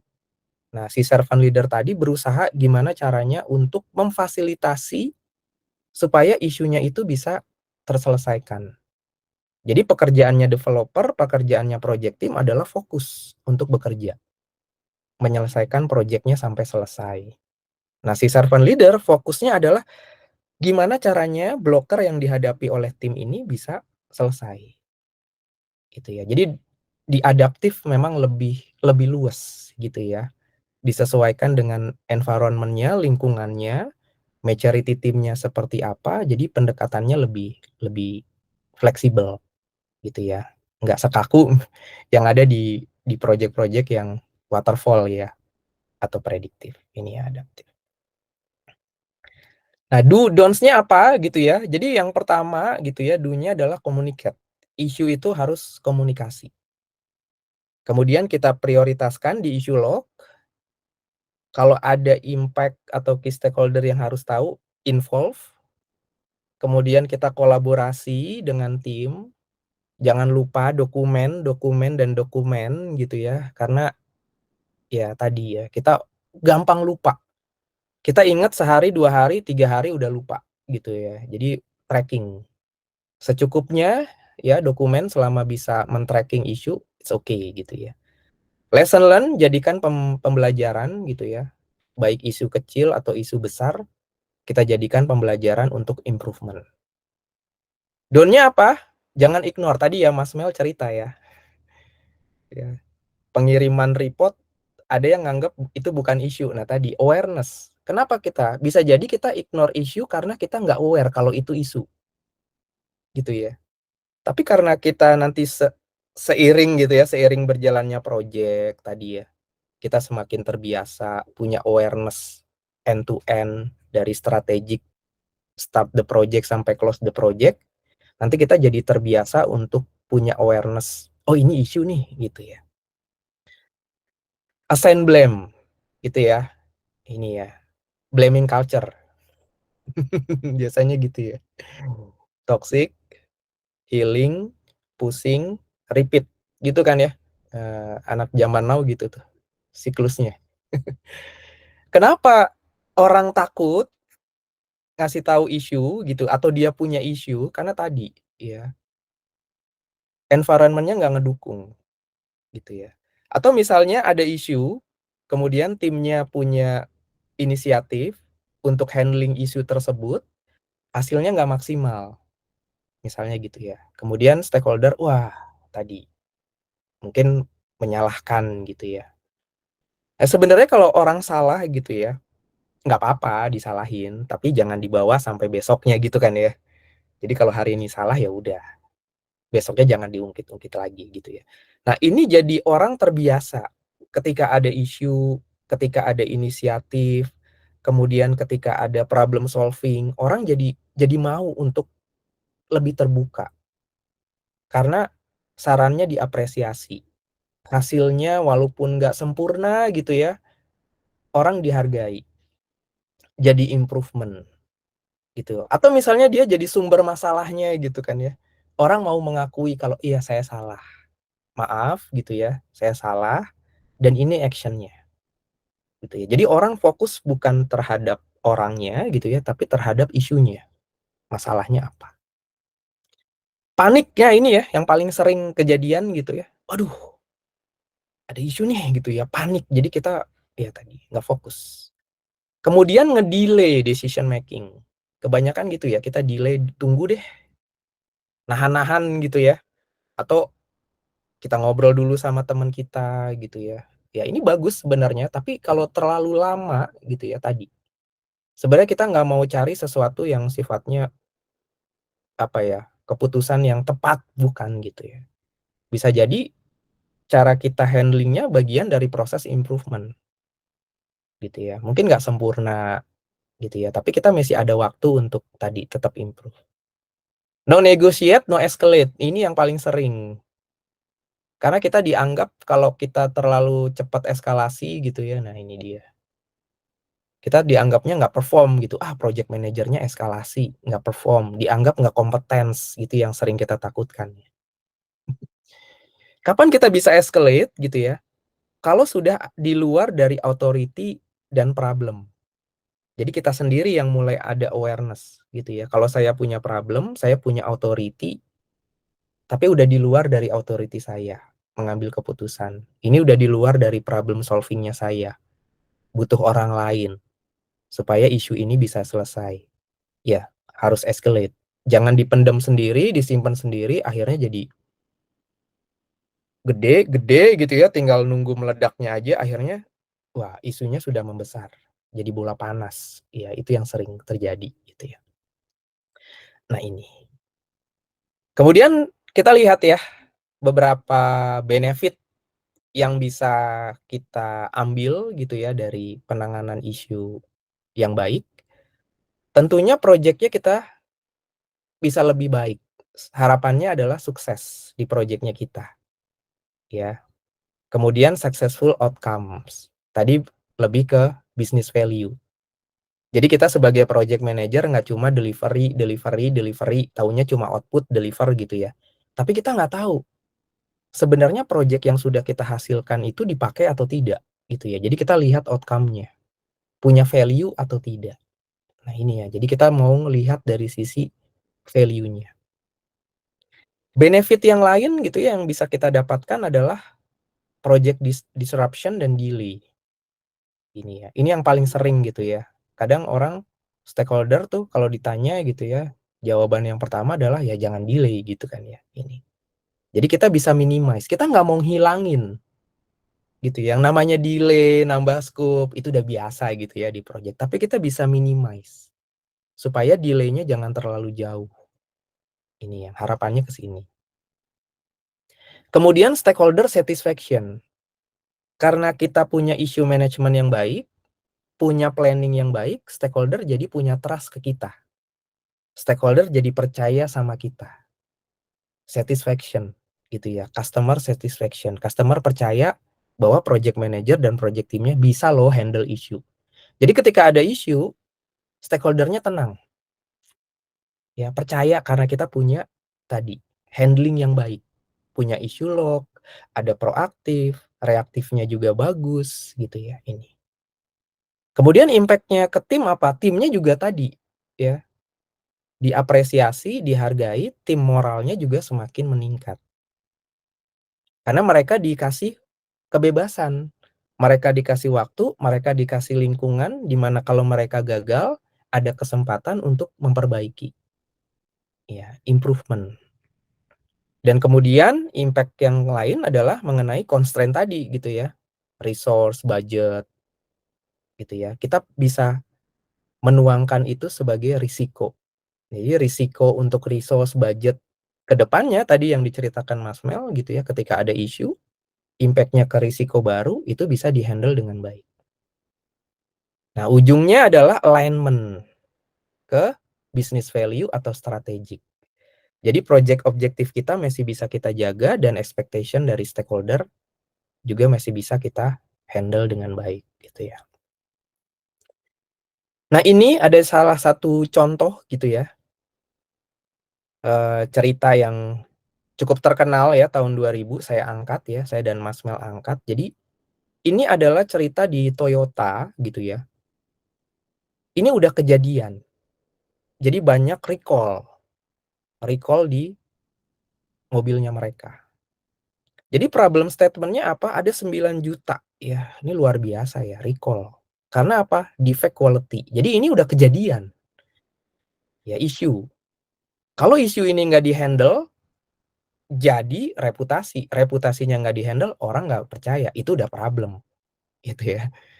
Jadi kita handle dulu nih isunya gimana. Caranya adalah dengan membuat impact analisis. Impact-nya apa? Oh, ternyata financial impact. Ada penurunan penjualan, ada kerugian, biaya recall-nya juga semakin besar ya. Recall itu butuh biaya. Kemudian dicari kenapa ini kejadian gitu ya. Jadi kita mencoba untuk root cause analysis. Oh, ternyata ada overconfidence. Mereka mengakui gitu ya. Toyota mengakui bahwa iya, di kami ada overconfidence, weak management, design flow, poor communication. Mereka berani untuk mengakui itu ya. Karena apa? Karena lingkungan mereka tadi fail safe. Setiap orang kalau ada salah gitu ya, harus mengakui gitu ya. Kemudian solusinya apa? Mencoba untuk transparan, operasinya gimana? Knowledge sharing ya. Leadership training tadi untuk mengatasi weak management. Development program, testingnya lebih cekatan, lebih teliti. Kemudian ada regular meeting sama departemen. Tadi ya, poor communication. Nah, mereka coba atasi itu dan akhirnya berhasil melewati ini gitu ya. Ini contoh aja ya secara global gitu ya. Nah, ini contoh gitu ya, contoh pribadi ini dari saya. Nanti Mas Mel juga akan cerita dari Mas Mel gitu ya pengalaman. Jadi ini ya, multi service platform di Indonesia gitu ya. Jadi saya handle sebagai program manager di sini. Gitu ya. Jadi ada critical issue di mana di mobile application gitu ya. Di mana ada kesulitan untuk akses aplikasi gitu ya, aplikasi. Ya, nge-booking gitu ya, booking, bikin payment gitu ya. Artinya ada frustrasi gitu ya, ada frustrasi. Impact-nya apa? Reputation dong gitu ya. Reputation dianggap bahwa oh ini nggak bisa nih menyediakan layanan dengan baik misalnya gitu ya. Dari sisi payment nggak bisa nih cover dengan baik. Setelah kita coba untuk lihat gitu ya secara root cause analysis, isu yang terjadi ternyata apa? Oh, ada server logs-nya, network traffic, user report. Artinya kita coba mau lihat dari berbagai departemen. Ya, kadang kita ngelihat isu tuh cuma dari kita doang gitu ya. Oh, isunya apa? Misalnya payment-nya tidak berhasil. Nah, kita coba lihat gitu ya. Dari user report yang ada, payment-nya kemana aja gitu ya, reporting dari komplain customer gitu ya. Kemudian kita lihat secara end to end. Insiden responnya kita kumpulin, kita analisis, sehingga ketahuan root cause-nya apa. Dari root cause, kita ambil prevention sama correction. Jadi kalau misalnya prevention, ke depannya supaya tidak terjadi lagi harus ngapain. Sedangkan yang correction, ya udah sekarang udah kejadian. Mau diapain nih sekarang? Gitu ya. Jadi kita ambil dua pendekatan tersebut. Kemudian baru ketemu nih solusinya gitu ya. Kita butuh hotfix. Update apps misalnya gitu ya di App Store, di Google Play. Kemudian kita regular updates sehari, 2 hari gitu ya. Sampai benar-benar isunya closing gitu ya ke stakeholder. Kemudian kita report juga ke user yang komplain tadi. Kita report gitu ya. Tolong dicoba lagi gitu ya sampai benar-benar usernya merasa oke, udah problem solving. Continuous monitoring dan quality assurance untuk memastikan supaya tadi isunya tidak terjadi lagi. Quality assurance-nya kita lihat prosesnya. Benar nggak nih tim QA testingnya, mundur lagi ke development, mundur lagi ke product backlog-nya, requirement-nya gimana. Jadi benar-benar kita melihatnya secara komprehensif. Jadi cara handling isunya lebih holistik gitu ya. Kita nggak cuma lihat di satu, kelihatannya cuma masalah technical, tapi bisa jadi merembet ke masalah requirement. Requirement yang tidak lengkap, compliance yang tidak kita penuhi, itu juga bisa menjadi isu yang tadi merembet kemana-mana. Ini ya. Kemudian ini ada cerita dari Mas Mel nih. Pengalamannya Mas Mel handling isu. Gimana nih Mas Mel yang ini? Ya, ini sebenarnya contoh kasus saja yang dibuat untuk diskusi kelas gitu ya. Jadi ada tapi ini dari apa namanya problem-problem yang sering terjadi, memang resource problem banyak yang mengalami gitu. Ini problem organisasinya gitu, yang impact ke proyek-proyek yang dikelola. Nah, ini contohnya contoh di sini company consulting multinasional gitu ya, yang punya cabang di sini misalnya. Nah, tahun lalu dia ada proyek di satu institusi government, pemerintah, kemudian main di IT governance, ya kan, mengimprove atau assessment atau sertifikasi dan sebagainya. Nah, intinya proyeknya itu lancar di awal. Nah, sampai ke tahapan misalnya pembuatan SOP, tahapan eksekusi lah. Nah, begitu sampai di sana, tiba-tiba load dari para konsultannya ini naik gitu. Karena mungkin ada proyek-proyek lain yang diterima juga gitu, di accept dan menang tender misalnya ya. Nah, dapat dan resource-nya di dalam terbatas gitu. Konsultannya ya masih belum nambah dan sebagainya, karena nambah orang kan juga perlu waktu gitu ya. Nah, ini jadi isu gitu. PM klien akhirnya upset tuh. Tadi seperti yang udah saya singgung tadi kan, begitu isu meledak tuh komunikasi biasanya escalate tuh. Nah, tensinya naik karena penyebabnya udah minggu ke-10 proyeknya masih stuck gitu. Progresnya masih di situ-situ aja gitu. Nah, kemudian dia udah jengkel gitu ya, udah siap untuk eskalasi ke steerco. Dan biasanya kalau ini nggak termanage itu stakeholder dari sisi klien itu akan jadi hostile semua gitu. Jadi isinya tuh ngancem kita terus. Nah, makanya tadi communication itu harus di-manage dengan betul gitu. Engagement-nya itu harus kenceng. Nah, impact-nya di sini pertama trust-nya kena tuh. Tingkat kepercayaan turun, kemudian biasanya kalau trust-nya turun pinginnya ngontrol. Nah, pinginnya ngontrol diperketat gitu ya. Ini dipasang biasanya itu checkpoint. Nah, ini kita harus ketemu setiap hari loh. Wah, itu sudah gawat gitu. Kalau masih tiap minggu atau 2 kali seminggu masih oke lah sebagai checkpoint gitu ya. Meeting sebentar untuk review progresnya di mana, problemnya, solvingnya sampai mana. Nah, tapi itu biasa ketika suatu isu terjadi biasanya set checkpoint.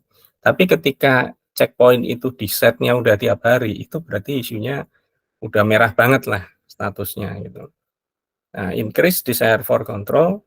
Nah, ini kalau kalau terjadi secara terus-menerus, kemudian apa ya sudah akut gitu ya. Ini distraction company image bisa terdegradasi itu di mata klien. Nah, kemudian yang pasti kena ya schedule, project akan delay gitu. Nah, ini internal resource problem. Jadi kadang-kadang problem di proyek ini adalah senggolan gitu, limpahan. Kayak banjir bandang gitulah istilahnya. Banjirnya di Bogor, tiba-tiba sungai-sungai di Jakarta meluap gitu. Ternyata di Bogor tuh hujan deras banget misalnya. Nah, Bogor yang hujan, yang kena mana? Jakarta.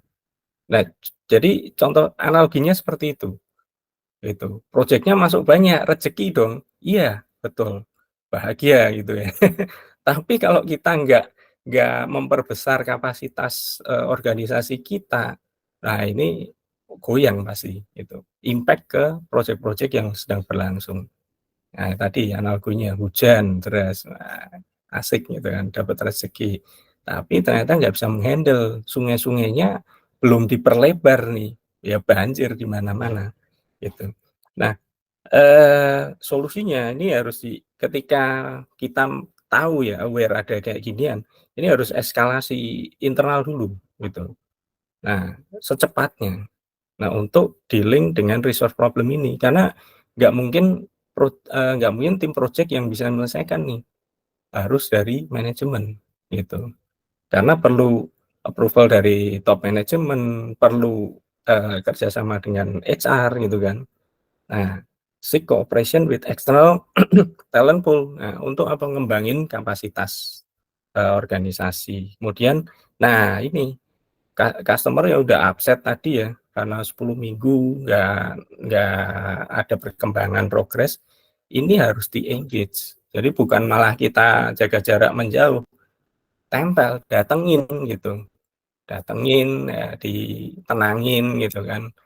Nah, tapi jangan apa ya istilahnya kadang-kadang kan kita nenangin tuh kasih janji-janji gitu. Nah, janji-janjinya usahakan yang bisa kita penuhi gitu, yang bisa kita achieve. Jangan janji-janji tapi kemudian tembus lagi tembus lagi, nah ini nanti kena ke trust juga, gitu.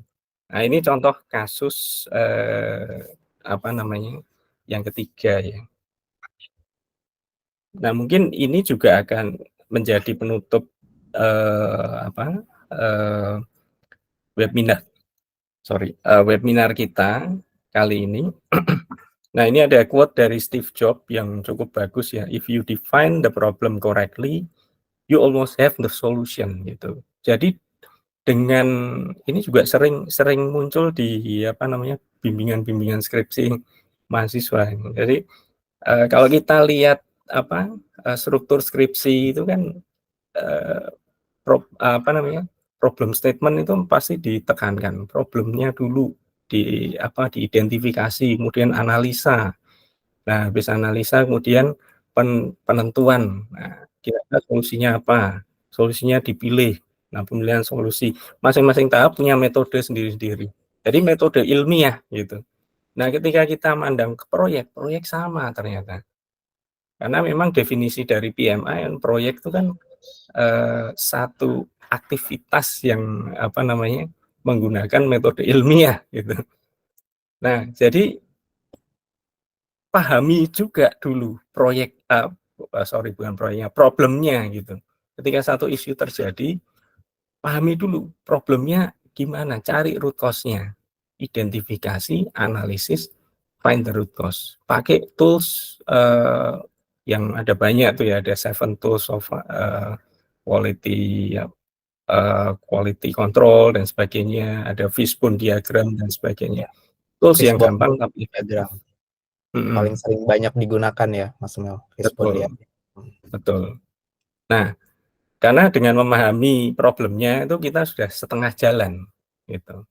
Nah, setengah jalannya lagi ya define the solution dan eksekusinya, gitu.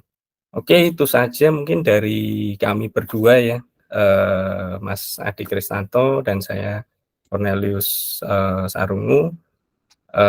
Mungkin kita bisa masuk sesi tanya jawab ya Mas Adi ya. Iya, monggo silahkan teman-teman gitu ya, Bapak Ibu kalau ada pertanyaan gitu ya. Mungkin Nah, tadi sekaligus mau ada apa, saran gitu ya atau misalnya next topic gitu ya. Nah, kira-kira next topic mau ngebahas mengenai apa, mengenai project ya, boleh, management boleh, ya. atau agile project management, silahkan gitu ya, monggo aja. Ada siapa nih, Pak Reza ya atau Bu Reza? Silahkan kalau ada pertanyaan. Izin, perkenalkan saya Reza Ah, Noviantari dari Binus Online Learning. iya. Saya izin bertanya untuk kasus yang ketiga tadi kan resikonya di resource, masalahnya di resource. Pasti resikonya juga di budget.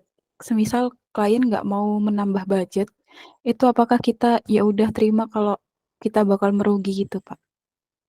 Sama satu lagi, kalau semisal ini project government kan biasanya juga isunya di regulation change. Jadi stakeholder itu selalu merubah-rubah requirement dan minta dipercepat untuk di-deploy. Sedangkan dari pihak developernya tidak menyetujui untuk mendeploy itu, tapi stakeholder-nya memaksa. Jadi dua-duanya sama-sama kekeh nggak mau. Apa yang dilakukan oleh PM, Pak? Terima kasih.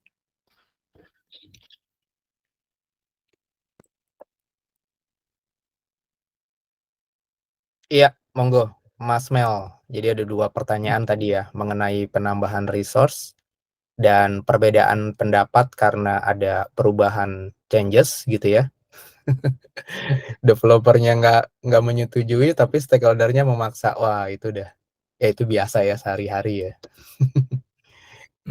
Oke. Oke, sorry. Untuk yang pertanyaan pertama tadi, bisa mau diulang, penambahan resource tadi gimana? Kalau penambahan Saya agak riset nggak kan, konsen. ya, kalau penambahan riset kan budgetnya nambah, tapi dari stakeholder-nya nggak mau nambah budget. Jadinya kita ya udah menerima kalau proyeknya merugi gitu, Pak. Oh, oke. Atau ada masukan lain untuk Oke, kita ngajuin nambahin resource karena ada problem di proyek, ya kan? Nah, ini berarti dari sisi internal dong, atau dari kita ngajuinnya ke eksternal.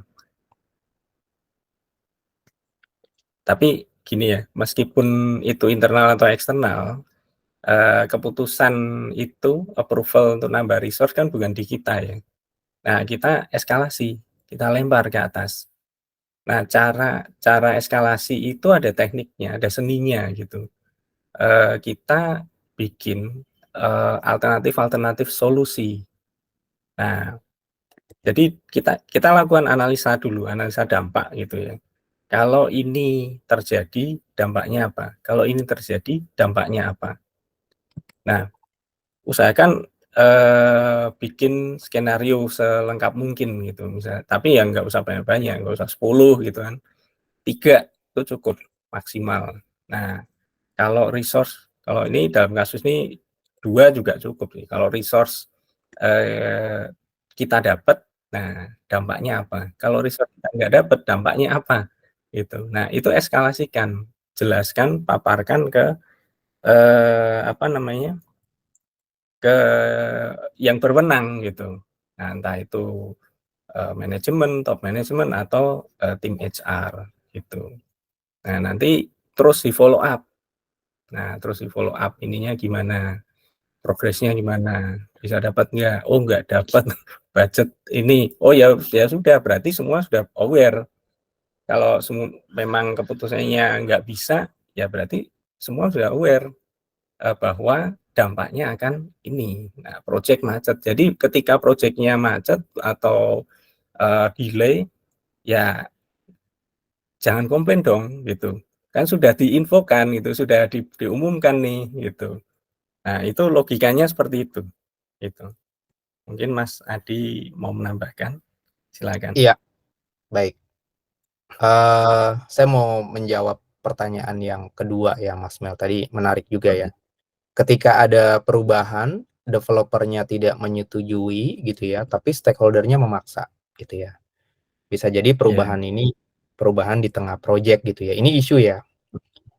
Jadi memang ketika kita menghadapi suatu perubahan, ya tadi untuk bisa meminimalisasi terjadinya perbedaan pendapat, bagaimana cara kita handling perubahan tersebut, changes tersebut adalah kita harus define itu di awal project ya, di planning.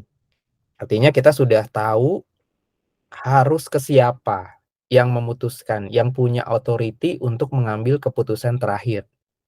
Kalau misalnya kita punya steering committee gitu ya, atau change control board gitu ya, sekelompok orang yang bisa memutuskan ketika ada penambahan requirement, pengurangan requirement, atau modifikasi requirement, maka kita serahkan ke grup tersebut untuk mengambil keputusan terakhir. Jadi dalam hal ini, project manager dan project team waiting for approval atau rejection saja gitu ya. Jadi kalau misalnya kita tidak punya handling tersebut, itu yang sering terjadi. Di tengah-tengah project ada changes, kita nggak tahu. Nah, developer gitu ya, orang yang bekerja bisa memberikan impact assessment, impact analysis, kalau ini tetap dijalankan, risikonya apa?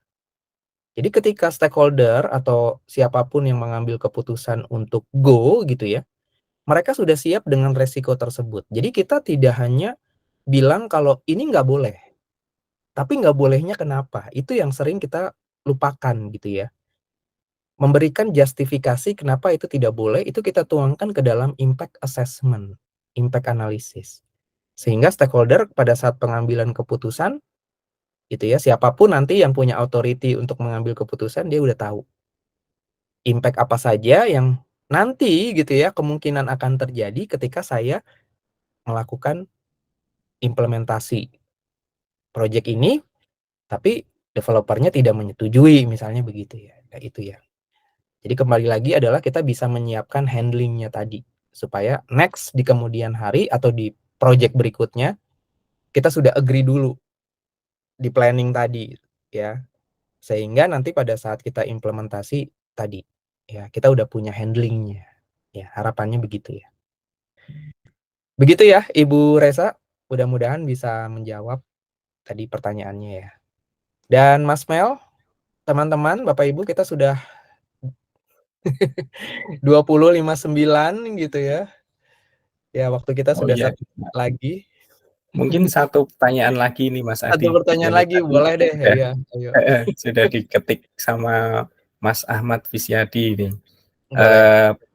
Ketika kondisi di mana klien terus menambah requirement yang dibutuhkan untuk kepentingannya, bagaimana membatasinya? Nah, ini ini sering terjadi juga ya. Iya. Problem klasik. Oke, ya silakan Mas Adi. Mau nanggapin dulu. Iya, jadi gitu. Kalau Ini misalnya kayaknya ada masih ada masih kaitan sama yang tadi ya. iya, iya. Yang pasti infrastrukturnya disiapin dulu nih dari awal kan, infrastruktur untuk Betul. perubahan gitu. Betul, betul ya. Tadi kalau kita lihat di pertanyaan yang pertama sudah dijawab tadi ya sama Mas Mel gitu ya, mengenai awareness. Tapi kalau misalnya kondisi di mana klien terus menambah requirement yang dibutuhkan untuk kepentingannya. Nah, kita harus kembali lagi melihat gitu ya, mengenai project approach. Ini balik lagi nih ke fundamental, bagaimana cara kita handling requirement. Apakah project kita memang punya handling untuk mengakomodasi banyaknya requirement, gitu ya. Kalau memang project approach ya seperti itu, ya nggak apa-apa kita punya high level planning. Artinya planningnya tidak detail, kalau di tengah-tengah ada perubahan bisa kita akomodasi. Ya itu yang terjadi di adaptif ya, agile approach gitu ya. Tapi kalau misalnya kita memakai prediktif, waterfall, kontraknya juga fixed price, Jadi kita dikasih uang udah segitu apa adanya, uangnya selesai nggak selesai segitu gitu, itu fixed price. Kalau kontraknya fixed price, maka kita ngejalaninnya juga pakai pendekatan yang fixed price, yaitu prediktif. Nah, caranya gimana? Klien kita ikutkan pada saat requirement gathering, kita detailkan planningnya sampai selesai, kemudian planningnya kita tanda tangani oleh stakeholder, gitu ya. Jadi ada acceptance. Jadi stakeholder tahu bahwa ini requirement yang dia minta, gitu ya. Ketika nanti di tengah-tengah ada requirement, maka requirement itu handlingnya harus melalui change request, CR. CR ada impact analysis, impact analysis nanti bisa ada impact terhadap schedule, cost, gitu ya. Ada penambahan resource, penambahan biaya, gitu ya. Nah, itu harus kita masukkan ke dalam planning. Sehingga nanti si stakeholder atau user gitu bisa melihat bahwa, oh iya, kalau nanti saya nambah-nambahin requirement, berarti saya nggak bisa asal lagi nih, karena project ini sudah menerapkan change management. Dan harus ada acceptance-nya. Nah, ketika kita sudah punya handling tersebut, gitu ya, tadi, ya, kita tumbuhkan rasa trust, saling percaya, bahwa kita bisa menjalankan project ini dengan baik, ya kita jalankan, gitu ya. Kalau misalnya nanti di tengah jalan masih seperti itu, ya tadi, kita kembalikan ke project objektifnya tadi ya. Ini kalau banyak requirement, jangan-jangan mengubah requirement yang ada di awal. Project objektif projectnya kita sudah tidak tercapai misalnya. Goalnya sudah beda. Nah, kalau goalnya sudah beda, apa yang kita lakukan? Kita kembalikan lagi ke ownernya, benefit owner. Strategiknya dibuat oleh siapa? Kita kembalikan lagi. Pak, Bu, goalnya sudah berubah, sudah tidak sesuai lagi dengan planning gitu ya. Jadi kita coba eskalasi dan diskusikan itu dengan internal. Sehingga kita dapat jawaban yang pasti gitu ya. Ada apa dengan banyaknya requirement yang sering bertambah tadi. Karena kalau kita nggak punya handling gitu ya, kebanyakan project manager tuh mengiyakan gitu ya, entah itu dianggap tadi ya, scope creep tadi, gampang, akhirnya orang jadi menggampangkan.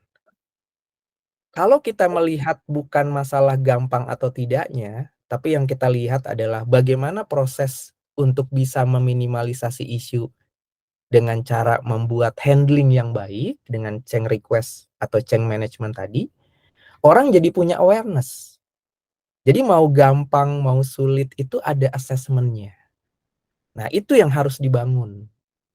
Gitu ya. Jadi nggak asal gampang kita kerjain, besok nanti nambah lagi kejadiannya gitu. Ah, gampang kerjain. Selama kita entertain, kejadiannya akan semakin berulang dan akhirnya jadi habit, kebiasaan. Ya, itu yang nggak kita inginkan. Begitu ya, Pak Ahmad Visiadi. Ya, mudah-mudahan bisa menjawab ya. Ya, ini dari Mbak Anggun bertanya, masih boleh bertanya. Gimana Mas Adi? Masih ini ya. Satu lagi pertanyaan terakhir ya. Kita udah lewat jam last time 9. ya. Ya, Boleh. silakan Mbak Anggun. Silakan. Izin bertanya Pak, mungkin kan kalau misalkan kita sebagai PM ya Pak ya, kan kita ditemukan oleh banyak tim ya Pak, dari tim developernya, dari mungkin tim produk, tim developer back end front end gitu kan ya Pak ya. Apalagi di situasi yang saat ini kan banyak pekerjaan yang menerapkan sistem hybrid atau lebih banyak remote gitu ya Pak ya, jarang bertemu langsung gitu. Nah, saya pernah menemukan case ketika kan di pekerjaan saya kan remote gitu ya Pak ya, pekerjaannya maksudnya nggak full WFO gitu Pak. Developer kan semuanya pada online gitu ya Pak ya. Ada beberapa developer yang menurut saya tuh dari komitmennya mereka tuh masih kurang Pak gitu, kayak mengerjakan task-nya tuh ya semutnya dia, atau ya pokoknya sedangkan kita kan dikejar sama deadline ya Pak ya. Itu kita sebagai PM tuh bagaimana mengatasi tim yang seperti itu gitu Pak, dan membangun kepercayaan dalam tim biar solid, kompak, dan project ini tuh bisa selesai dengan ya semuanya tuh nggak ada tekanan gitu Pak, maksudnya kayak ya happy gitu Pak, itu gimana Pak? Oke. Ini pertanyaan menarik nih, Mas Mel. Iya, Ya, virtual. saya coba jawab ya, Bu Tim. Anggun ya. Ya, silakan Gitu Mas ya. Adi. Jadi ini berdasarkan pengalaman saya bekerja secara ini ya, working from anywhere ya. Bukan from home lagi ya, working from anywhere. Gitu ya. Jadi pertama kali yang kita lakukan gitu ya, adalah membuat working agreement tim charter. Jadi ini kita mau bangun yang namanya collaborative environment. Dengan kita punya tim charter atau ground rules gitu ya, working agreement, mau nggak mau kita punya apa ya, sesuatu yang mengikat secara tim. Isinya ground rules apa saja gitu ya. Bisa value, cara kita kerja, jam kerja dari jam berapa sampai jam berapa. Kalau ada konflik harus ngapain, kalau ada isu harus ngapain, tulis aja di dalam dokumen, bebas. Gitu ya. Kita sepakati. Misalnya daily stand up, daily meeting pagi jam 9 gitu ya, on cam, semua datang. Nah, apa yang kita lakukan? Yang kita lakukan adalah ensure participation. Memastikan setiap orang berpartisipasi. Caranya gimana gitu ya? Kita buat environment di mana semua orang bisa berbicara update apa yang mereka kerjakan gitu ya. Kemarin, apa yang mereka kerjakan hari ini dan isunya apa. Caranya gimana? Pada saat semua datang di daily stand up, kita sudah punya working agreement tadi, kita coba show taskboard-nya. Kalau misalnya Ibu Anggun punya Kanban board gitu ya, atau taskboard, entah itu di Jira, Microsoft Project gitu ya, bisa show dan masing-masing cerita bergiliran sehingga semuanya bisa menyampaikan status ininya apa pekerjaannya seperti apa. Jadi kita udah mulai untuk inspect karena kita mau adapt ya, inspect and adapt. Nah, kalau kita coba bangun itu sehari-hari gitu ya, memastikan semuanya ensure participation, nanti lama-kelamaan orang akan terbiasa. Oh iya, besok waktunya daily meeting, daily stand up jam 9 pagi. Saya udah harus siapin. Kemarin ngerjain apa, hari ini ngerjain apa, ada isu apa. Dan kita sebagai project manager gitu ya, atau servant leader, kita udah harus siap. Kita udah harus show. Jadi kita nggak cuma minta doang gitu ya update-nya, tapi kita show juga pekerjaan mereka. Jadi kita bisa melihat secara transparan.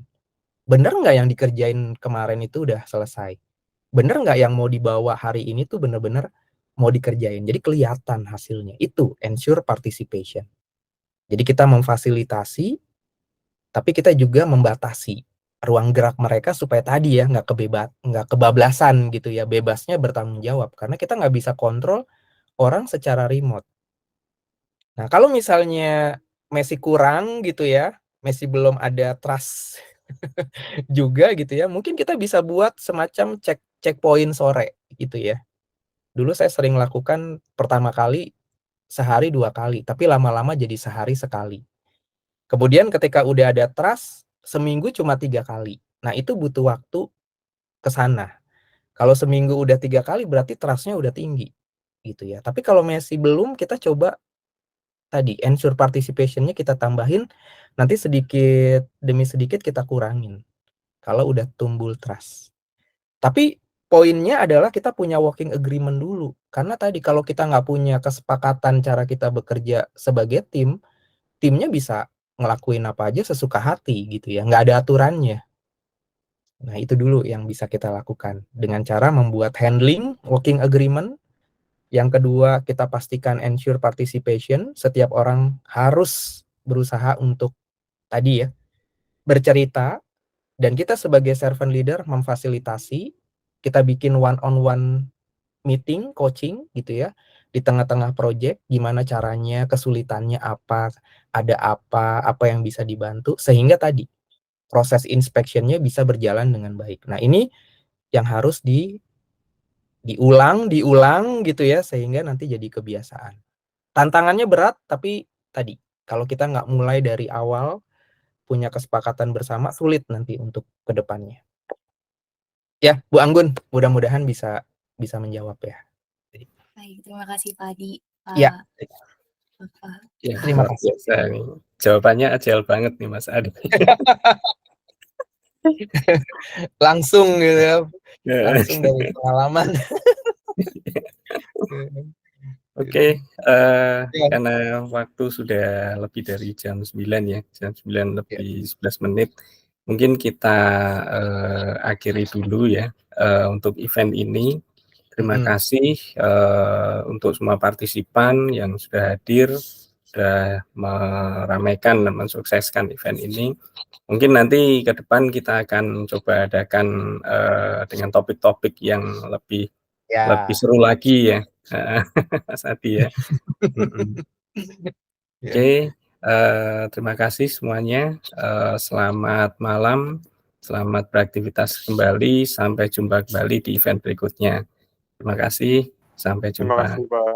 Terima kasih. Terima kasih. Terima kasih. Oh ya, Terima kasih. terima kasih. Untuk linknya, link itu jangan lupa diisi ya, link apa absensi dan survei. Mohon diisi. Terima kasih.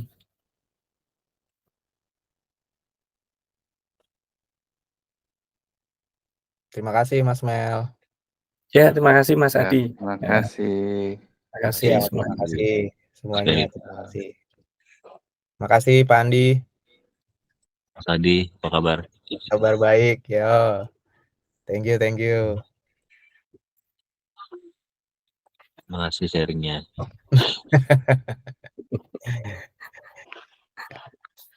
Oke, Mas Mel, bisa kita close ya. Ya, oke, kita lihat. Nanti setelah Thank ini you semuanya. Pak Andi atau siapa mau langsung sama Mas Mel, monggo silakan. Oke, Mas Mel, aku izin live ya.